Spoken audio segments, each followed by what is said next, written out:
नमस्कार,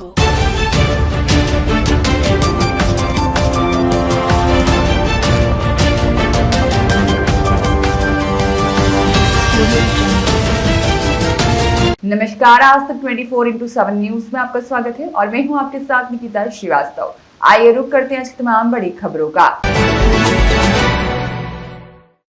बालाघाट मुख्यालय में मूल निवासी संघ बालाघाट इकाई के तत्वावधान में 1 जनवरी 1848 को प्रथम शिक्षिका राष्ट्रमाता सावित्री फुले ने पूना के बुधवार पेट में इस देश के दबे कुचले समाज की महिलाओं के लिए महात्मा ज्योतिबा फुले, सावित्री फुले सहयोगी शिक्षिका महानायिका फातिमा शेख के द्वारा पाठशाला खोली गई।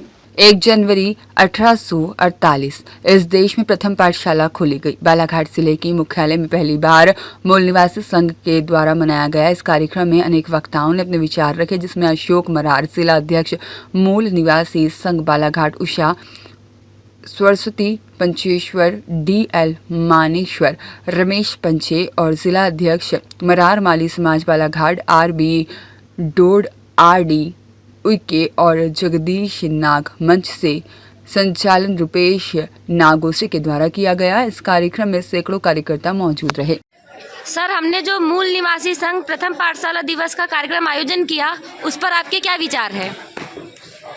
आज मूल निवासी संघ जिला इकाई बालाघाट के तत्वाधान में प्रथम पाठशाला दिवस का आयोजन किया गया। मैं अशोक मरार, मूल निवासी संघ जिला इकाई बालाघाट का जिलाध्यक्ष। इसके पीछे हमारा तात्पर्य है कि हम अपने महापुरुषों के द्वारा किए गए कार्यों को, उनके उद्देश्यों को और उनके आदर्शों को जन-जन तक पहुँचाने के लिए संकल्पित हैं। प्रथम पाठशाला दिवस से तात्पर्य यह है कि राष्ट्रपिता ज्योतिबा फुले और माता सावित्री फुले ने संयुक्त रूप से 1 जनवरी 1848 को प्रथम पाठशाला महाराष्ट्र के पूना के बुधवारी पेट में खोला था। और उसके पहले इस देश में भारत की आधी आबादी महिलाओं को पढ़ने लिखने का अधिकार नहीं था और उसके साथ साथ इस देश के 85% मूल निवासी बहुजन समाज के लोगों को भी पढ़ने लिखने का अधिकार नहीं था। तब राष्ट्रपिता ज्योतिबा फुले और माता सावित्री फुले ने शिक्षा की महत्ता को समझे।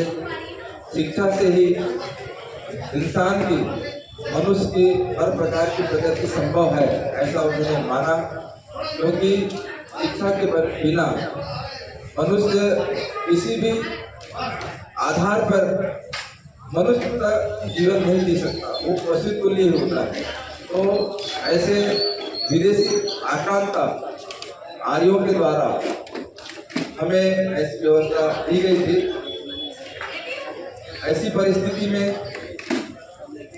राष्ट्रपिता ज्योतिबा फुले ने इसी को आधार मान के कि शिक्षा से ही हर प्रकार की प्रगति संभव है और उन्होंने ऐसा कहा भी था कि विद्या बिना मति गई, मति बिना नीति गई, नीति बिना गति गई, गति बिना संपत्ति गई और संपत्ति के बिना पुत्रों का सर्वनाश हुआ है। इस प्रकार से उन्होंने उक्ति भी दिया। इसलिए हम शिक्षा को मूल निवासी संघ के तत्वाधान में समाज के हर कोने कोने तक प्रचार प्रसार हो और इन महापुरुषों के द्वारा किए गए कार्यों को हम जन जन तक बताने का प्रयास कर रहे हैं। साथ ही हम चाहते हैं कि आज यदि हमारे महापुरुष नहीं होते तो शायद ही हम आज अच्छी जिंदगी जीने के लिए हम काबिल होते। तो आज उन्हीं का ही श्रेय है। इसलिए हमारी ये महत्वपूर्ण जवाबदारी है कि हम इस कार्य को करें और मूल निवासी संघ के माध्यम से हमने यह संकल्प लिया है। सभी अतिथि वक्तागण को भी आज के इस प्रथम पाठशाला दिवस के अवसर पर मैं हृदय की गहराई से आप सभी का सम्मान करता हूँ। समय कम है, काफ़ी लंबे समय से यहाँ पर आप लोग बैठे हैं, आप लोग उपस्थित हुए हैं। ऐसे भी हमारा जो कार्यक्रम है वो 12 बजे से आमंत्रण पत्र में छपा था, लेकिन लोग हमारे बहुजन समाज के लोग, मूल निवासी समाज के लोग उपस्थिति लेट होने की वजह से हमारा कार्यक्रम 2 घंटा ऐसे ही विलम्ब हुआ। 2 और 2:30 बजे से हमारा प्रोग्राम चालू हुआ है। हमें इस कार्यक्रम को जल्दी जब शिक्षा का आगे किया तो शिक्षा विरोधी लोग, जिनके पुरखों ने इस देश से शिक्षा को नष्ट किए थे, उनके पीढ़ियों ने, आने वाली पीढ़ियों ने भी पुत्र जो है शिक्षा दे रहा है। ये शूद्रों, अतिशूद्रों को शिक्षा देने से धर्म का नाश होता है। तो मैं ये पूछना चाहता हूँ कि वो कौन सा धर्म है जो ज्ञान से वंचित करने की प्रक्रिया में सहभागी होता है? अगर वो ऐसा सहभागी होता है तो वो धर्म नहीं हो सकता, वो अधर्म हो सकता है। और हम लोग दिलीप जामरे की रिपोर्ट।